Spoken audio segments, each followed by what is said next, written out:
ഇത് 300 വർഷം 400 വർഷം നിലനിൽക്കാൻ പോകുന്ന കൊടിമരമാണെന്ന് പറഞ്ഞപ്പോൾ ഒരു വലിയ ഭക്തൻ അതിന് 3.5-4 കിലോ സ്വർണം കസ്റ്റംസിൽ നിന്ന് അതിൻ്റെ തീരുവയെല്ലാം അടച്ച് അധിക എക്സൈസ് ഡ്യൂട്ടിയും അടച്ച് കൊണ്ടുവന്നാണ് ആ കൊടിമരം ചെയ്യുന്നത്.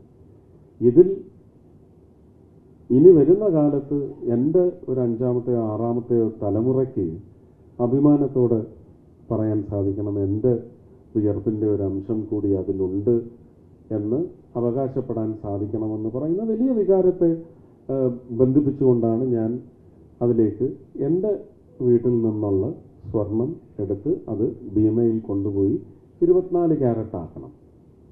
നമ്മുടെ അടുത്തുള്ളതെല്ലാം 22-ഉം 21-ഉം ക്യാരറ്റ് ആയിരിക്കും. അപ്പം ഞാൻ വാങ്ങിച്ച കോയിൻസ് 22 ആയിരുന്നു, പക്ഷെ അത് 24 ക്യാരറ്റായിട്ട് കൺവേർട്ട് ചെയ്ത് അതിനുള്ള അധിക പണം അടച്ച് എടുത്തു കൊണ്ടുപോയാണ് അവിടെ ഇത് കൊടുക്കുന്നത്. അപ്പോൾ അങ്ങനെ പോകുന്ന സമയത്ത് അറിഞ്ഞവരെല്ലാം വന്നിട്ട് ഞങ്ങൾ കൂടി ഇത്ര കൊടുക്കണമെന്ന് പറഞ്ഞ് അതിൽ ഭൂരിഭാഗം പേരും എൻ്റെ കൂടെ അന്ന് ഇതിലേക്ക് ഒട്ടിക്കുന്ന ഇത് ഇലക്ട്രോപ്ലേറ്റിംഗ് അല്ല, ഇത് ക്യാമൽ ഒട്ടകത്തിൻ്റെ തൊലിയുടെ ഷീറ്റുകളുണ്ടാകും, അതിനിടയ്ക്ക് വെച്ച് തടി വെച്ച് അടിച്ച് പരത്തി ഇത് നമ്മളിങ്ങനെ ഈ സ്വീറ്റ്സിൻ്റെയൊക്കെ കാജു കട്ട്ലിയുടെയൊക്കെ പുറത്ത് സിൽവർ ലെയർ വയ്ക്കത്തില്ലേ, അതുപോലുള്ള തിൻ ഷീറ്റാക്കിയിട്ട് മേർക്കുറി തേച്ചിട്ട് അതിൻ്റെ പുറത്ത് ഞാൻ തന്നെയാണ് ഒട്ടിച്ചത് വാജിവാഹനത്തിൽ.